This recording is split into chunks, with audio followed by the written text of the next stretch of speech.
નમસ્કાર, મુદ્દાની વાત સાથે હું કિશન કાટેલિયા અને હું છું દીક્ષિત ઠકરાર. આજનો દિવસ પણ રાજકારણમાં ભરપૂર રહ્યો, કારણ કે એક બાજુ ક્ષત્રિયોનું આંદોલન છે તે થંભવાનું નામ નથી લેતું, બીજી બાજુ રાજકોટથી પરસોત્તમ રૂપાલાએ પ્રચંડ પ્રચારની શરૂઆત પણ કરી દીધી અને બીજી બાજુ ભારતીય જનતા પાર્ટીના ઉમેદવાર, ભારતીય જનતા પાર્ટીના કાર્યકર્તાઓ જે રાહ જોઈ રહ્યા હતા કે પીએમ મોદી ગુજરાતમાં પ્રચંડ પ્રચાર કરવા ક્યારે આવશે, તેની પણ હવે જાહેરાતો થવા લાગી. 21-22 તારીખથી પીએમ મોદી રાજ્યભરમાં પ્રચંડ પ્રચાર કરવાના છે અને મહત્વની વાત તો એ છે કિશન કે એની શરૂઆત છે તે સૌરાષ્ટ્રની માયાનગરી રાજકોટથી કરવાના છે. બિલકુલ. અને હવે જ્યારે ચૂંટણી આવી ગઈ છે, પરંતુ આજના તમામ મોટા 6 રાજકીય સમાચાર, આ 6 સમાચારને આપણે વિન્ડોના માધ્યમથી આપણે સમજીએ તો પીએમ મોદીનો પ્રચંડ પ્રહાર છે એ શરૂ થઈ ગયો છે. વિપક્ષ પર વડાપ્રધાન નરેન્દ્ર મોદીએ પ્રચંડ રીતે વરસી રહ્યા છે. બીજી બાજુ કિશન, ભાજપમાં ભરતી મેળો છે તે યથાવત છે. આજે પણ ભાજપમાં ભરતી મેળો રહ્યો. પરેશ ધાનાણી કે તે સોશિયલ મીડિયામાં એટલે કે ટ્વિટર પર ઝાઝા દેખાય છે. અત્યાર સુધી તો અણવર બનવાની રાત કરતા હતા, પરંતુ વરાજો બનવા પણ તૈયાર થઈ ચૂક્યા છે. રૂપાલાએ પણ પ્રચાર પ્રસાર તેજ કરી દીધો છે. આજે ચાય પે ચર્ચાઓ પણ કરી અનેક જગ્યાએ અને એ પણ વાત કરી કે હવે હું જ ઉમેદવાર છું એટલે બતાવવાનો પ્રયત્ન. સટ્ટા બજારની અંદર પણ જોરદાર હલચલ જોવા મળી. સટ્ટા બજારની અંદર પણ એનડીએ ની જે સરકાર છે એ પણ એમાં જોવા મળ્યો અને બીજા ભાજપ પર કોંગ્રેસે જબરજસ્ત પ્રહાર કર્યા. મુકુલ વાસનિકે ગુજરાત કોંગ્રેસ આવ્યા હતા અને અલગ અલગ વોર રૂમ સહિતના જે રૂમો છે તેમનું ઉદ્ઘાટન પણ તેમના હસ્તે કરવામાં આવ્યું. તો એક તરફ વડાપ્રધાનના પ્રચાર પ્રસારની શરૂઆત એ ગુજરાતમાં થવા જઈ રહી છે, બીજી તરફ વિપક્ષ પણ ક્યાંક ભારતીય જનતા પાર્ટી પર વરસી રહ્યું છે. રૂપાલાએ જબરજસ્ત પોતાનો પ્રચાર શરૂ કરી દીધો. સટ્ટા બજારની અંદર 26 લોકસભાની બેઠકે ભારતીય જનતા પાર્ટી જીતવા જઈ રહી છે. એ પ્રકારના સટ્ટા બજારની અંદર પણ હલચલ જોવા મળી રહી છે. સાથે જ પરેશ ધાનાણીએ દીક્ષિત ક્યાંક વ્યંગ બાણ પણ ટ્વિટરના માધ્યમથી ભારતીય જનતા પાર્ટી પર ચલાવી રહ્યા છે. બિલકુલ. તો સમગ્ર આજના દિવસની મોટી 6 ઘટનાક્રમ છે તે આપણે જોઈ રહ્યા છે.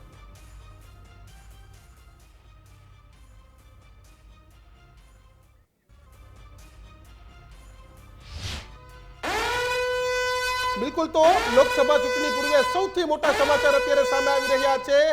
ગુજરાતમાં વડાપ્રધાન નરેન્દ્ર મોદી છે તે પ્રચંડ પ્રચાર કરશે. રાજ્યના 4 ઝોનમાં વડાપ્રધાન મોદીની પ્રચાર સભાઓ છે તે યોજાશે. સંભવિતપણે સૌરાષ્ટ્ર, કચ્છ, દક્ષિણ ગુજરાતમાં સભા યોજાશે. મધ્ય ગુજરાત અને ઉત્તર ગુજરાતમાં પણ સભાનું આયોજન. રાજ્યમાં 4 કે તેથી વધુ સભા છે તે પીએમ મોદી છે તે સંબોધશે. રાજ્યમાં સૌરાષ્ટ્રથી પ્રચારની શરૂઆત છે તે નરેન્દ્ર મોદી કરશે. 22મી એપ્રિલે રાજકોટમાં નરેન્દ્ર મોદી જંગી સભા કરશે, જેમાં રાજકોટ, જામનગર અને સુરેન્દ્રનગર તેની આસપાસની લોકસભા છે કિશન તે પણ આવરી લેશે. બિલકુલ. રાજકોટ એ સૌરાષ્ટ્રનું પાટનગર છે, કેપિટલ છે અને એ જ જગ્યા પર દિલીપભાઈ સક્રિય આપણી સાથે આજે તમામ મુદ્દે ચર્ચા કરવા જોડાયા છે. દિલીપભાઈ, ખૂબ ખૂબ સ્વાગત. દિલીપભાઈ, આપણે 6 દ્રશ્યો જોયા આજના દિવસની તમામ મહત્વની રાજકીય હલચલ એ ગુજરાતને લઈને આપણે જોયા. વડાપ્રધાન નરેન્દ્ર મોદીએ પ્રચાર પ્રસારની શરૂઆત એ સૌરાષ્ટ્રના રાજકોટથી કરી રહ્યા છે. કેટલો મોટો ફાયદો ભારતીય જનતા પાર્ટીને અને વિપક્ષને કેટલો નુકસાન? સૌથી મોટો ફાયદો તમે જુઓ કે આખા પ્રચારમાં જુઓ તો ભાજપના પ્રદેશ પ્રમુખ છે CR પાટીલ, એ સતત પ્રધાનમંત્રી મોદીના નામે પણ વોટ માંગી રહ્યા છે. જ્યાં પણ હોય ત્યાં એમણે એક જ વસ્તુ કોટ કરી છે કે તમે ઉમેદવારને ભૂલી જાઓ, ઉમેદવાર સામેના વિવાદને ભૂલી જાઓ, તમે પ્રધાનમંત્રી મોદીના નામે વોટ આપો. અને તમે જુઓ ગુજરાત છે ને, ગુજરાતને નરેન્દ્ર મોદી સાથેનું એક વિશેષ અફેક્શન છે. અત્યાર સુધી જે કોઈ પણ વાદ વિવાદો ગુજરાતમાં ભાજપને લઈને ઇવન રાજકોટમાં જે ચાલી રહ્યા છે, હું માનું છું કે નરેન્દ્ર મોદી જ્યાં પ્રચારની શરૂઆત કરશે ત્યાં જ એ બધો વાદ વિવાદ છે એક સાથે સમી જશે. કારણ કે પાર્ટીની અંદરના ઝઘડા અને એ બધાની ઉપર છે એ નરેન્દ્ર મોદી છે. નરેન્દ્ર મોદી જેવા ગુજરાતમાં એન્ટર થાય કે આખી, હું તમને કહું ને કે ભાજપની આખી જે આશાવાદ જે છે એ નરેન્દ્ર મોદી પર ટકેલો છે. અને ક્યાંય પણ તમે જુઓ, આખા 26 બેઠકોનો પ્રચાર જુઓ, કાં તમે અત્યારે જે ગુજરાતમાં જુદી જુદી જગ્યાએ હોર્ડિંગ્સ લાગેલા છે, ત્યાં ઉમેદવારોના હોર્ડિંગ્સ કરતાં મોદીના હોર્ડિંગ્સ વધારે લાગેલા છે. એ લોકો નરેન્દ્ર મોદીએ કરેલા કામો નરેન્દ્ર મોદીના નામે વોટ માંગી રહ્યા છે. અને બીજું સૌથી મહત્વની વસ્તુ છે કે નરેન્દ્ર મોદીનું આ પોતાનું રાજ્ય છે અને એ ત્યાં આવીને પ્રચારની શરૂઆત કરે એટલે સીધી રીતે ભાજપને બહુ મોટો ફાયદો થવાનો છે. અને જે વિપક્ષને અત્યારે લાગી રહ્યું છે કે જે હાલમાં ભાજપની આંતરિક ખટરાગ છે કે બીજા બધા પ્રશ્નો છે એનાથી એમને ફાયદો થશે. હું માનું છું કે દર વખતની જેમ આ વખતે પણ મોદીના પ્રચાર પછી એ વાત એમની ઠગારી જ નીવડવાની છે. પરંતુ દિલીપભાઈ, આ તૈયારીઓ અલગ અલગ, આ વખતે મુદ્દાઓ તમામ અલગ અલગ જગ્યાએ છે. બનાસકાંઠાનો મુદ્દો તમે અલગ લઈ લો, પાટણનો મુદ્દો અલગ, રાજકોટ તો કે સ્પર્ધામાં જ નહોતું પરંતુ રૂપાલાનું એક નિવેદન અને ત્યારબાદ ધાનાણીની એન્ટ્રી, તો તમામ મુદ્દા ઉપર કેટલો પડકાર રહેશે ભાજપ માટે? ભાજપ માટે તમે જુઓ કે અત્યારે આમ જુઓ તો મોદીને બાદ કરી દો તો સૌથી મોટો પડકાર છે. પહેલી વખત તમને છે ને ભાજપ પ્રદેશ પ્રમુખ લાચાર લાગી. તો બિલકુલ ફરી બઝર વાગ્યું છે અને રાજનીતિને લઈને સૌથી મોટા સમાચાર, પરસોત્તમ રૂપાલાને લઈને આ સૌથી મોટા સમાચાર ગુજરાત ફર્સ્ટ પર. અલગ અલગ 5 દ્રશ્યો એ પરસોત્તમ રૂપાલાને લઈને તમે જોઈ રહ્યા છો, કારણ કે પરસોત્તમ રૂપાલાના એક નિવેદનથી આખો માહોલ એ ક્યાંક ગરમાયો છે. સૌથી પહેલા વચ્ચેના દ્રશ્યો કે જ્યાં પરસોત્તમ રૂપાલાએ રાજકોટની અંદર ચાય પે ચર્ચા કરી રહ્યા છે, તો બીજી તરફ ક્ષમા વિરસ્ય ભૂષણમ, જામનગરના રાજવી જામ સાહેબે માફી આપી દેવી જોઈએ તેવી અપીલે ક્ષત્રિય સમાજને કરી છે કે ક્ષમા વિરસ્ય ભૂષણમ, આપણે માફી આપનારો સમાજ છીએ અને આપણે માફી આપી દેવી જોઈએ. તો બીજી તરફ સિદ્ધરાજસિંહનું ક્ષત્રિયોને સમર્થન જોવા મળી રહ્યું છે, તેમને ક્ષત્રિયોને સમર્થન કર્યું છે. બીજા દ્રશ્યો દીક્ષિત, બિલકુલ 14 એપ્રિલે રાજકોટમાં ક્ષત્રિયોએ મહાસંમેલન બોલાવ્યું છે. એક બાજુ સતત વાત થઈ રહી છે કે ક્યાંક માફી આપી દેવી જોઈએ, મામલો શાંત પડ્યો હોય તેવું પણ લાગે છે. અને તેની જ નીચે પાટણનું આજે ઉત્તર ગુજરાતમાં ક્ષત્રિયનું સંમેલન પણ મળ્યું. તો એક બાજુ રાહતના સમાચાર, બીજી બાજુ કઈ રાહત નથી મળતી. જામસાહેબ બાપુએ ગઈકાલે પત્ર લખ્યો હતો, તેમાં આકરી ટીકા કરી, પરંતુ આજે કહ્યું કે વડાપ્રધાન મોદીને ત્રીજી વખત પ્રધાનમંત્રી બનાવવાના છે. તો આ તમામ વાતો છે તે થઈ રહી છે, એટલે કે મહત્વના વાત. અને મહત્વની વાત એ કે હજુ પણ રૂપાલા માટે 7 દિવસો તે માને એટલા નથી થયા. જો કે ભારતીય જનતા પાર્ટીએ પોતાનું વલણ સ્પષ્ટ કરી દીધું છે કે અમારા ઉમેદવાર આ બેઠક પરથી પરસોત્તમ રૂપાલા છે તે રહેવાના છે. બિલકુલ, પણ ફરી બઝર વાગ્યું. મોટા સમાચાર, રૂપાલા કદાચ નો ટેન્શનમાં છે, પરંતુ પરેશ ધાનાણીએ સખત વ્યંગ બાણ એ કરી રહ્યા છે. લોકસભાની ચૂંટણી પહેલે વ્યંગ બાણનો વાયરો એ ચૂંટણીમાં જોવા મળ્યું છે. પરેશ ધાનાણી ફરી એક વખત વ્યંગ કવિ બન્યા. ધાનાણીએ વ્યંગ કર્યો, અમરેલીના ઉમેદવારના નિવેદન પર ધાનાણીએ વ્યંગ કર્યો અને લખ્યું 500 પાર અદ્ભુત ઉમેદવાર, ગામઠી બોલીની શૈલીમાં કરી વ્યંગાત્મક પોસ્ટ જે તેના ઉમેદવાર છે. વાત તો એ છે કે અમરેલીના ઉમેદવાર છે તે ભાજપના હાઈ કમાન્ડ કરતા સવયા નીકળ્યા છે, કારણ કે 500 પાર ભાજપના હાઈકમાન્ડે તો 400 પારનો નારો આપ્યો છે. અમને 500 પારનો. ભરતભાઈએ કહી દીધું કે આ વખતે તો 500 પાર. શું કહ્યું આપણે સાંભળીએ. આપણને સાહેબે કીધું છે મોદી સાહેબે 400 પાર, તો 400 પાર તો થાવું. આપણા અધ્યક્ષ સીઆર પાટીલ સાહેબે કીધું છે 500 પાર. તો સાહેબ અહીંયા તમને ખાતરી આપી હતી કે આ વખતે અમરેલી 500 પાર હશે, એમાં કોઈ શંકા નથી. કેમ કે અમે ગામડાની અંદર આવેલી ઉત્સાહ અને સૌનો પ્રેમ મળે છે, એટલે તમને પાકી ખાતરી આપી હતી કે 500 પાર અહીંયા થશે. મેં કીધું તું ભારતીય જનતા પાર્ટીના ઉમેદવાર બારામાં, અમરેલી લોકસભાના ઉમેદવાર કોંગ્રેસ પાર્ટીના અને ભાજપ પાર્ટીના બંનેને ત્રાજવામાં મૂકો. અને આજે એણે સાબિત કરી બતાવ્યું કે આ ભારતીય જનતા પાર્ટીના ઉમેદવારને નાનું મગજ જે કાઢી નાખ્યું છે, એટલે ગોખાવેલી વાતો સ્ટેજ ઉપર ઊભા થઈને સીઆર સાહેબનો આજે કાર્યક્રમ હતો ને એને વાત મૂકી. આ પોપટ રામ રામ બોલવાની જગ્યાએ મોદી સાહેબનું વિઝન 400 કે પારની જગ્યાએ 500 ને પારની વાતો કરે છે અને એમ કહે છે કે ગામડામાં અમે ગયા તો સીઆર સાહેબ અમને એવું દેખાણું કે 500 પાર આપણે થઈ જશું, 500 પારની આપણે લીડ મળશે. આ 500 પાર એ મતની વાત કરે છે કે સાંસદ જીતવાની વાત કરે છે? ક્રૂર મજાક અમરેલી જિલ્લાની જનતા સાથે આ ભારતીય જનતા પાર્ટી કરી હતી. અને આ પિંજરામાં પુરાયેલા પોપટ દિલ્હીમાં જઈને શું વાત કરશે એ આપણે વિચારવાનો સમય પાકી ગયો છે. અને સૌ જાગૃત બની અને જેની ઠુમરને જીતાડવા આપણે મદદ કરીએ. બિલકુલ. તો એક તરફ ભરત સુતરિયા કે જે ગામઠી ભાષાની અંદર પ્રવચન કરે છે અને એ પ્રવચનને પરેશ ધાનાણીએ મુદ્દો બનાવી દીધો અને સાથોસાથ ટ્વીટ પણ કર્યું 500 પાર અદ્ભુત ઉમેદવાર, 24ની ચૂંટણીમાં મોદી સાહેબે તો કીધું છે 400 પાર, પણ પાટીલ સાહેબે કરેલી 500 પારની કલ્પનાને પૂરી કરવાની જે વાત છે એ ઉમેદવાર કરતા હતા અને પરેશ ધાનાણીએ વાતને ક્યાંક ટ્વિટર પર મૂકી અને એ વાત બતાવવાનો પ્રયત્ન કર્યો કે ભારતીય જનતા પાર્ટી કરતા અમારા ઉમેદવાર એ થોડા સવાયા છે, અમારા ઉમેદવાર ભણેલા ગણેલા છે, એ વાતને મૂકવાનો પ્રયત્ન દીક્ષિત પરેશ ધાનાણીએ કર્યો. વ્યંગાત્મક જે ટિપ્પણી છે એ ટિપ્પણી પરેશ ધાનાણીએ કરી. બિલકુલ. તો આ પરેશ ધાનાણી પોતાના સોશિયલ મીડિયા, પોતાના ટ્વીટ માટે ભરપૂર રીતે જાણીતા છે, કારણ કે તેને રાજકોટ લડવાની જાહેરાત પણ જવતલિયા તરીકે કરી હતી. એવું નહોતું કહ્યું કે મારે લડવાની ઈચ્છા છે, ત્યારે તો કોઈ રાજકોટના આગેવાનો પણ નહોતા પહોંચ્યા, પરંતુ શું કહ્યું હતું કે જવતલિયા હજી જીવતા છે, એટલે કે જે મોકાનો લાભ લેવાનો હતો, મોકાનો ફાયદો લેવાનો હતો, અને ધાનાણીને ખબર હતી કે હાઈકમાન્ડ પ્રેશર કરશે તો લડવું પડશે, તો હું માહોલ કેમ ન બતાવું. ઓકે દિલીપભાઈ, માહોલ બનાવે, અને ખાસ ધાનાણી સોશિયલ મીડિયાથી માહોલ બનાવવા જાણીતા છે. સોશિયલ મીડિયાથી પણ તમે જો એમનું થોડુંક આપણે બેકગ્રાઉન્ડ પણ જોવું જોઈએ કે જ્યારથી એ પરિણામ 22 આવ્યું ને એના પછી એમની સોશિયલ મીડિયા અને ટ્વિટર પોસ્ટ જોઈ લો, વચ્ચે કેટલો મોટો ગેપ છે. એ અચાનકથી એક્ટિવ થયા છે. તમે ખ્યાલ હશે કે કદાચ એ વચ્ચેના હું માનું છું કે 6-1 મહિના તો ગુજરાતના રાજકારણમાં ક્યાંય એમને બોલવાનું કે અને આજેની ટ્વિટર બાયોમાં તો સોશિયલ વર્કર જ લખેલું છે, કોંગ્રેસના કાર્યકર્તા નહીં. હા, એટલે તમે જુઓ કે એ હવે એક્ટિવ થયા છે, કારણ કે કદાચ એમને ઉપરથી કહેવાયું છે કે એમને પોતે લડવાની ઈચ્છા વ્યક્ત કરી છે, ત્યારે ટ્વિટર ઉપર એક કવિ બનીને. બાકી આની પહેલા પણ કોંગ્રેસને લગતા ઘણા મુદ્દાઓ હતા, ભાજપને લગતા ઘણા મુદ્દાઓ હતા કે જેની ઉપર એ કમેન્ટ કરી શકતા હતા. એટલે હું એવું માનું છું પર્સનલી કે એ છે ને એ માત્ર પોતાની તક જે અત્યારે એમને લાગે છે કે ભાઈ રાજકોટમાં એમને મળી રહી છે એનો એ ફાયદો લેવા માટે સોશિયલ મીડિયા, ખાસ કરીને ટ્વિટર ઉપર એ વધારે એક્ટિવ છે. જ્યારે તમે જુઓ કે એની સામે તમે એમનું ગ્રાઉન્ડ વર્ક જુઓ તો આ રાજકોટમાં રૂપાલા વિવાદને બાદ કરી દો તો એની પહેલાં એ ક્યાં હતા ને એ પણ એક જોવા જેવું છે કે કોંગ્રેસ જ્યારે ઘણા બધા સમસ્યાઓથી જૂજતી હતી, એ પૂર્વ વિપક્ષના નેતા પણ રહ્યા છે, ત્યારે પણ એ ઘણી બધી જગ્યાએ નથી દેખાયા. અને હવે ટ્વિટર પર, અને સૌથી મોટો પ્રશ્ન, આ કવિતાઓ લખવાથી શું મત મળી જવાના છે, શું મતદારો આકર્ષિત થઈ જવાના છે, કે એનાથી એમને કે કોંગ્રેસને શું ફાયદો થવાનો છે. એટલે હું માનું છું આ એક માત્ર પબ્લિસિટી સ્ટન્ટ છે, એનાથી વધારે પરેશ ધાનાણીને આમાં કશો જ ફાયદો મને દેખાતો નથી. પરંતુ દિલીપભાઈ સતત માધ્યમોમાં રહેવા ટેવાયેલા છે, ચોક્કસથી કે વચ્ચેના હાર માની લીધી હતી, રાજકારણમાંથી સુસુપ્ત અવસ્થામાં પણ જતા રહ્યા હતા, પરંતુ હવે ફરીથી માધ્યમોમાં રહેવાનો પ્રયાસ, અને ખાસ મોટા સમાચાર ફરી બઝર વાગ્યું અને મીઠા મધુએ કડવા વેણ કહ્યા છે. આ વખતે કડવા વેણ મીઠા મધુએ કોંગ્રેસ માટે કહ્યા છે. વાઘોડિયાના પૂર્વ ધારાસભ્ય મધુ શ્રીવાસ્તવનો ફરી બફાટ થયો.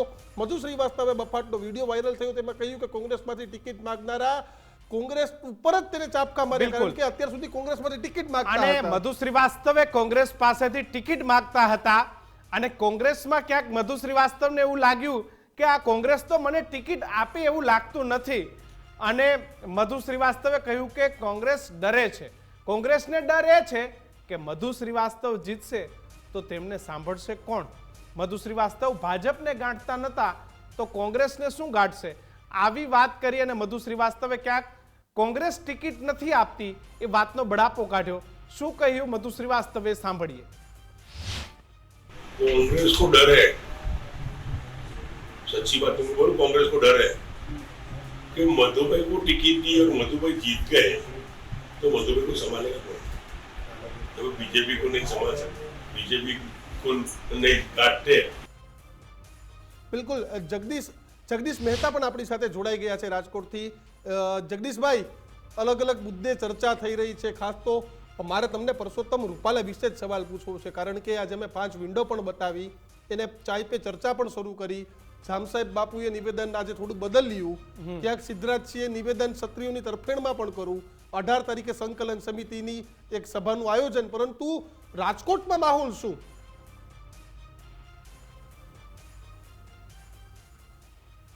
જુઓ દીક્ષિતભાઈ, રાજકોટમાં જેવો માહોલ પરસોત્તમ રૂપાલા આવ્યા અને આ એક વિવાદ શરૂ થયો, વિવાદ થયા પછીથી આખું વાતાવરણ પાછું જેમ હતું એમ થાળે પડવા જઈ રહ્યું છે.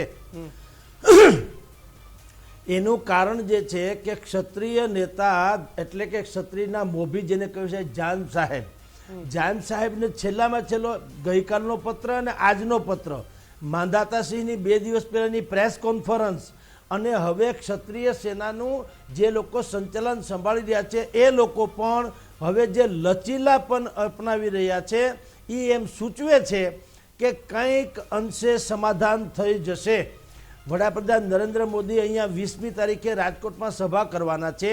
એના પહેલાં 14મી તારીખે ક્ષત્રિય સમાજ જે છે રાજકોટથી 19 કિલોમીટર દૂર રતનપર ગામે મહાસંમેલન કરવા જાય છે. એનું નામ આપ્યું છે અસ્મિતા સંમેલન. અને પરસોત્તમ રૂપાલા 16મી તારીખે અહીંયા નામાંકન ભરવાના છે. આવી આ 3-4 ઘટના છે. એટલે આગામી સપ્તાહ આખા રાજકોટ માટે થઈને અત્યંત સંવેદનશીલ બની જશે. કારણ કે મેગા જેને કહી શકાય એવા ગ્રાન્ડ શો 3 પ્રકારના થવાના છે. અને ત્રણેયના અલગ એના આયામો છે કે ક્ષત્રિય સમાજ જીતશે, પરસોત્તમ રૂપાલા યથાવત રહેશે, કે નરેન્દ્ર મોદી કોઈ પણ હિસાબે આ આગ જે અત્યારે જગદીશભાઈ, એક એવી વાત છે કે પરેશ ધાનાણી આવશે તો લેવા વર્સિસ કડવા થઈ જશે. તમે કેટલું માનો છો હવે આજના સમયમાં 2024માં આ પ્રકારની સ્થિતિ થવી શક્ય છે?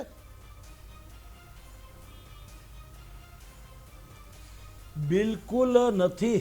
અને આપની જાણ ખાતર ભાઈ, આ જે લોકો મીડિયામાં બોલે છે ધરાતલ ખબર નથી. પરેશ ધાનાણીના હાથમાં લલિત કગથરા સહિતના દિગ્ગજ કોંગ્રેસીઓએ અમરેલી જઈને જે નાળિયેર આપ્યું એ વરરાજાના હાથમાં શોભે એવું મોતીનું નાળિયેર નથી, એ હોળીનું નાળિયેર છે. જગદીશભાઈ, કેમ તમે એવું કહો છો એ હોળીનું નાળિયેર છે? એ લોકોને ખબર જ છે, જીતવાની તો વાત જ જવા દો. તમને કેમ એટલે એવું હું લાગે કે સમજાવું હોળીનું તમને નાળિયેર શું કામ કહું છું. એ ધરાતલ સ્થિતિ શું છે એટલે હું સમજાવું છું ભાઈ કે ધરાતલ સ્થિતિ એવી છે કે કોંગ્રેસ પાસે જેટલા માથા છે રાજકોટમાં એટલા જૂથ છે, નંબર 1. નંબર 2, પ્રત્યેક જૂથમાંથી એક લોકોને પોતે અથવા પોતાના પ્રિય હોય એવા લોકોની દાવેદારી કરવી હતી, લોકસભાના ઉમેદવાર થવું હતું. હવે કોઈને ચાન્સ મળ્યો નથી. ઇન્દ્રનીલ રાજગુરુને વિક્રમ સોરાણીને ઉતારવા હતા. ક્ષત્રિય સમાજ હતા, એને એમ હતું કે તમે જો કોઈ પણ સમય મતલબ મહિલા કોર્પોરેટર છે તો એ મહિલા કોર્પોરેટર ઉતારવાની વાત કરતા હતા. પછી એક ડૉક્ટર હેમાંગ વસાવડા છે, એની ગણતરી આજની તારીખે છે કે જો મને ટિકિટ આપે તો હું લડી લઉં. લલિત કગથરા છેલ્લે એણે પ્રેસ કોન્ફરન્સ કરીને કીધેલું, પ્રેસ આઉટ કરીને, કે ભાઈ હાઈકમાન્ડ કહેશે તો મારે લડવું છે. હાલાકી એ એક સ્ટન્ટ હતું. તો કહેવાનું તાત્પર્ય એ છે કે જેટલા સ્થાનિક લોકો છે એ બધાના જૂથ અલગ છે. ટીમ કોંગ્રેસ એમ થઈને જો કામ કરે તો અત્યારે જે વાતાવરણ નિર્માણ થયું છે એના કારણે થોડોક એને વધુ ફાયદો મળે. પરંતુ એવું તો છે નહીં. વળી ધાનાણી છે, આયાતી છે, હંમેશા કહેતું આવ્યું છે, ત્યાંના નેતાઓ પણ કહેતા આવ્યા છે. અને જે તમે એક વાતને સાંભળી હોય, પરેશ ધાનાણી અને કોંગ્રેસ એવું કહે છે કે રૂપાલા લડશે તો જ પરેશ ધાનાણી લડશે. તો આ પ્રકારની શરતીય ચૂંટણી અથવા તો શરતીય ઉમેદવાર કેવી રીતે હોઈ શકે? મને એ નથી ઉતરતું મગજમાં કે રૂપાલા લડશે તો જ હું લડીશ, એ ફોર્મ ભરશે પછી જ હું ફોર્મ ભરીશ.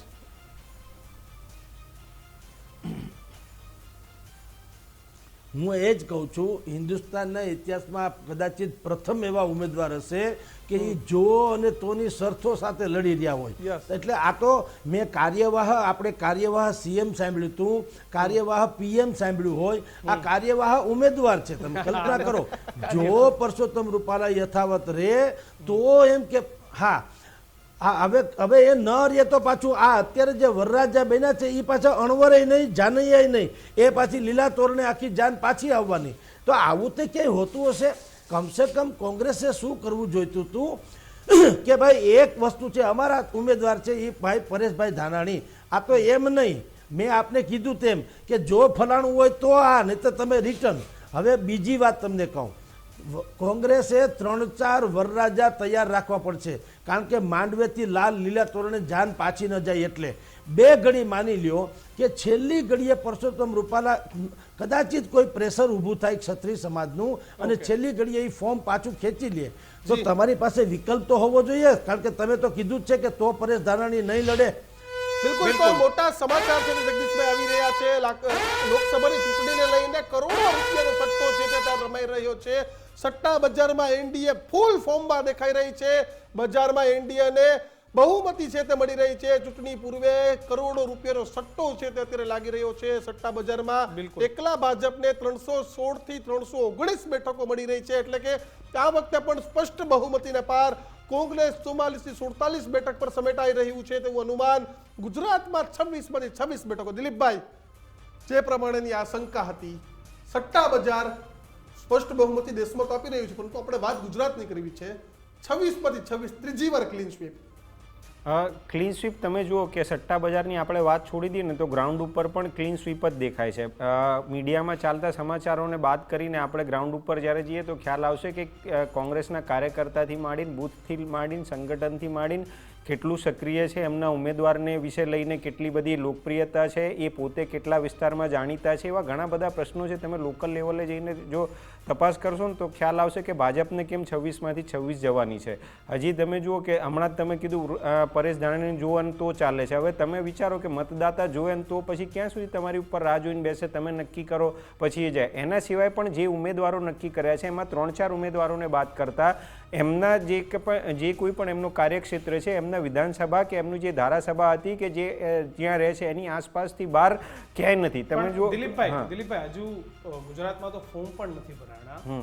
12 તારીખ પછી ફોર્મ ભરાવાની શરૂઆત થશે, 19 સુધી તમામ લોકો ફોર્મ ભરશે. અને એ પહેલા સટ્ટા બજાર, કારણ કે સટ્ટા બજાર શરૂઆતી રૂઝાન એ સટ્ટા બજારના હંમેશા બેલેન્સ હોય છે. સટ્ટા બજાર ઉપર હંમેશા ક્યારે કે ભાઈ જ્યારે વોટિંગ પતી ગયું હોય એ સમય ઉપર સટ્ટા બજાર, પરંતુ અત્યારથી જ સટ્ટા બજાર એક ક્લીન સ્વીપ આપી રહ્યું છે. ક્લીન સ્વીપ આપવાનું મેં તમને કીધું ને, એના માટે જે કોઈ એમને કામ કઈ રીતે કરે છે તો એમને ખબર હશે, કારણ કે મને ખ્યાલ નથી એ લોકો કઈ રીતે કામ કરે છે.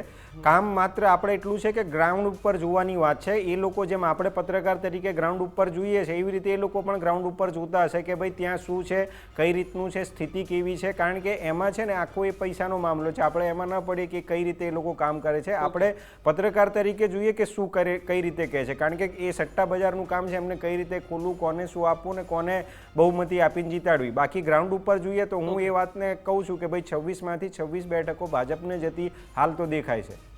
જગદીશભાઈ, સટ્ટા બજાર એ અત્યારથી જ 300 થી પણ વધારે સીટની એ સટ્ટા બજારની અંદર વાત થઈ રહી છે, પરંતુ ફરી બઝર વાગ્યું અને મોટા સમાચાર.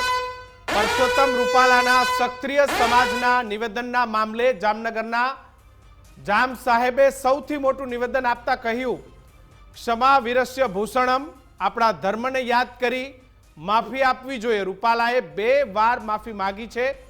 2 વાર માફી માંગી છે તે પૂરતું નથી. પીએમ મોદીને 3જી વાર પ્રધાનમંત્રી બનાવવાની આ ચૂંટણી છે. નરેન્દ્ર મોદીજીએ દેશને ખૂબ આગળ વધાર્યો છે એવી વાત જામ સાહેબે કહી છે. મહત્વનું છે કે પરસોત્તમ રૂપાલાએ પોતાની ભૂલ બદલ સક્રિય સમાજની 3 વાર માફી માંગી ચૂક્યા છે. એટલું જ નહીં, સક્રિયોની આસ્થાના કેન્દ્ર એવા ગધેથડ ધામ લાલ બાપુએ પણ સક્રિયોને માફી આપવાની અપીલ કરી છે. અલગ અલગ 3 દસ્યો, માનદાતાશ્રી લાલ બાપુ, જામ સાહેબ, આ તમામ જે આગેવાન છે, એટલે કે જે પાસું ભારતીય જનતા પાર્ટીને રમવાનું હતું, કિશન જગદીશભાઈ, જે પાસું રમવાનું હતું ભારતીય જનતા પાર્ટીએ, લાલ બાપુથી શરૂઆત થઈ. લાલ બાપુ સમયે ડેમેજ કંટ્રોલ થોડો ઓછો થયો. માનદાતાશ્રી 2 દિવસ પહેલા ઉતર્યા. આજે જામ સાહેબ બાપુ, આપણે આ જ વાત કરતા હતા જગદીશભાઈ, તો એક બાદ એક પાસા ઉતરી રહ્યું છે ભાજપ અને માહોલ ધીરે ધીરે હવે સારો થઈ રહ્યો છે. દીક્ષિતભાઈ, હું એ જ કહું છું જે અત્યારે દિલીપભાઈએ ક્ષત્રિયે પણ વાત કરી 26 માંથી 26, કે આપણને એમ લાગે છે કે અત્યારે ક્ષત્રિય સમાજ તલવારો મ્યાન કરવા કરતાં આમ તો વીંઝવા માંડ્યા હતા, એટલે આપણને એમ લાગતું હતું કે ભારતીય જનતા પાર્ટી બેકફૂટ ઉપર છે. પરંતુ ભારતીય જનતા પાર્ટીમાં કોંગ્રેસ જેવું નથી. એમાં જે ડેમેજ કંટ્રોલની જે વ્યવસ્થા છે અત્યંત ભયંકર છે. માઇક્રો પ્લાનિંગ સુધી જેમ એનું ચૂંટણીનું જે તંત્ર છે એવું જેનું ડેમેજ કંટ્રોલનું પણ તંત્ર છે. એને ખબર છે કે કયા પાણીએ ચોખા ચડાવવા જોઈએ. હવે અત્યારે જ્યારે આ પરિસ્થિતિ થઈને ક્ષત્રિય સમાજનું આંદોલનનું નેતૃત્વ કેટલાક એવા લોકો પાસે વયું ગયું હતું કે જે લોકો કોઈને કોઈ રીતે વિવિધ પાર્ટીઓનું પ્રતિનિધિત્વ કરતા હતા. એમાંથી અટકાવીને અત્યારે જામ સાહેબને ઉતાર્યા, ગઈકાલે માંધાતા સિંહજી ઉતર્યા હતા, અને લાલદાસ બાપુ જે છે એ તો સમસ્ત ક્ષત્રિય સમાજના પૂજનીય છે. આ જે 3 હુકમના એકા કહી શકાય એવા ત્રણેયના નિવેદનો અને આશીર્વાદ એ જે સૂચવે છે કે ડેમેજ કંટ્રોલમાં ભારતીય જનતા પાર્ટી અનેકો ગણું આગળ છે. આ જ જામ સાહેબે ગઈકાલે પત્ર લખીને કીધું હતું કે હે ક્ષત્રિયો, દિલીપભાઈ અરે પરસોત્તમ રૂપાલાભાઈ જેવા જેટલા લોકો હોય એ બધાને ક્ષત્રિયોએ ભેગા થઈને હરાવવા જોઈએ. અને આજે એ જ જામ સાહેબને આજે જ જ્ઞાન થાય કે એ તો ક્ષમા માગી લીધી છે ને ક્ષમા વિરેશ્ય ભૂષણમ, એવું નથી હોતું. જામ સાહેબ અને નરેન્દ્ર મોદી એ બંનેના સંબંધો જગ જાહેર છે. જામનગરમાં જ્યારે જામ સાહેબને નરેન્દ્ર મોદી આવે અચૂકે અચૂક જામ સાહેબને મળે છે, એના આશીર્વાદ લે છે, એની શુભકામના લે છે. તો હવે જ્યારે એક પત્ર વહેતો થઈ ગયો, પ્રેસ આઉટ થઈ ગયો, દેકારો મચી ગયો, એટલે બીજો ડેમેજ કંટ્રોલ તરીકે બીજો પત્ર જામ સાહેબનો આવ્યો અને એણે ક્ષમા વિરેશ્ય ભૂષણમ કરી દીધું. તો ફરી બઝર વાગ્યું પરસોત્તમ. રૂપાલા વિવાદમાં આ મોટા સમાચાર, અને આ સમાચાર આવી રહ્યા છે લુણાવાડાથી, કે જ્યાં પરસોત્તમ રૂપાલા વિવાદમાં લુણાવાડાના મહારાણા મેદાને ઉતરી ગયા છે. સિદ્ધરાજસિંહનું સમર્થન છે. સિદ્ધરાજસિંહે પત્ર લખીને જે નારાજગી છે એ વ્યક્ત કરી છે. પરસોત્તમ રૂપાલાના નિવેદનથી લાગણી દુભાઈ છે. રૂપાલાની ટિકિટ એ પાછી ખેંચી લેવી જોઈએ. રાજપૂત સમાજના સ્વમાનના ભોગે નહીં ચલાવી લે. દિલીપભાઈ, કોઈ રાજાઓ સમર્થનમાં આવે છે તો આમને એ કહ્યું છે કે ટિકિટ પાછી ખેંચાવી લેવી જોઈએ. એટલે હજુ પણ ક્યાંક જે મામલો એકદમ થાળે પડવો જોઈએ નથી દેખાતો. મામલો થાળે પડ્યો જ નથી. આમાં શું છે કે કોણે કેટલું કીધું ને એમનું કેટલું માનશે, કારણ કે હજી સુધી મામલો થાળે પડ્યો તો જેમ આપણે હમણાં બતાડ્યું કે અસ્મિતા સંમેલનની તૈયારી છે એ ક્યારનું વાઇન્ડ અપ છે. મૂળ મુદ્દો એ છે કે રાજકોટમાં પ્રધાનમંત્રી મોદી પોતે સભા કરવાના છે. ભાજપનો પ્રયત્ન એ છે કે પ્રધાનમંત્રી મોદી સભા કરે એ પહેલાં આ મામલો ક્યાંક સમેટાઈ જાય, પણ એ સમેટાવા માટે એક જે પ્રયત્ન છે એ ચાલુ છે, પણ એ સંપૂર્ણ સમેટાયો એવું મને અત્યારે તો નથી દેખાતું. બિલકુલ, જગદીશભાઈ પણ જોડાયેલા છે. જગદીશભાઈ, ભલે જામ સાહેબ બાપુએ સમર્થન કરી દીધું, પરંતુ લુણાવાડાના રાજવીએ કહ્યું કે ભાઈ રૂપાલાની ટિકિટ પાછી ખેંચાવી જોઈએ.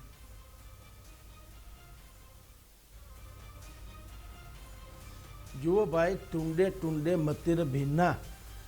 આમાં જેટલા ભારતીય જનતા પાર્ટીના ક્ષત્રિય નેતાઓ છે એનાય વિવિધ પ્રકારના નિવેદનો છે. હવે રાજાઓ એમાં રાજવી ઘરાનાઓ પડ્યા છે એના પણ વિવિધ પ્રકારના નિવેદનો છે.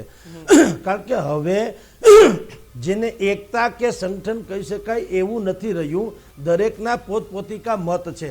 પરંતુ આપને કહી દઉં, ડેમેજ કંટ્રોલ જે કરવામાં ભારતીય જનતા પાર્ટી અનેક ગણી આગળ વધી રહી છે.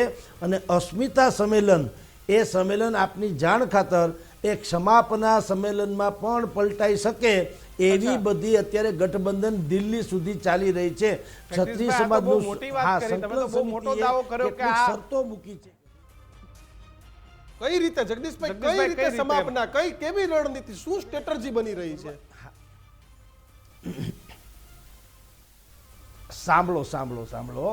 ક્ષત્રિય સમાજનું જે સંચાલન અત્યારે કરી રહ્યા છે એની 3, 4, 5 પ્રકારની ડિમાન્ડ મૂકી છે. ડિમાન્ડ નંબર 1 સૌથી પહેલા તો હતું કે રૂપાલાની ટિકિટ કાપો, પરંતુ હવે એમાં થોડો ફેર આવ્યો છે કે માની લ્યો કે તમે રૂપાલાની ટિકિટ નથી કાપતા તો કઈ રીતે નંબર 1, 2, 3, 4 ક્ષત્રિય સમાજ કહે અને એ ઈચ્છે તેમ રાજીનામું એમ ક્ષમા યાચના કરે. આ પહેલી ડિમાન્ડ થઈ છે આપની જાણ ખાતર. ડિમાન્ડ નંબર 2 કે જે ક્ષત્રિય સમાજની કેટલીક વિધવા બહેનો છે, જે વિધવા બહેનો પુનઃ વિવાહ કરતી નથી, એનું જે તમે વળતર આપો છો, એટલે વિધવાને સહાય આપો છો, એમાં વધારો કરો. નંબર 3, ભાવનગરના મહારાજા જે છે એને તમારે જે ભારત રત્ન આપવાની વાત છે એની કંઈક તમે શ્યોરિટી અમને આપો. અને નંબર 4 કે એસયુ એટલે સ્ટેચ્યુ ઓફ યુનિટીમાં ત્યાં જે 562 રજવાડાઓનું જે મ્યુઝિયમ બનાવવાનું છે એનું કામ આગળ ધપાવો. આ 4 મુદ્દા અત્યારે પ્રાયોરિટીમાં છે. એ ગાંધીનગરથી માંડી અને દિલ્હી સુધી પહોંચ્યા છે.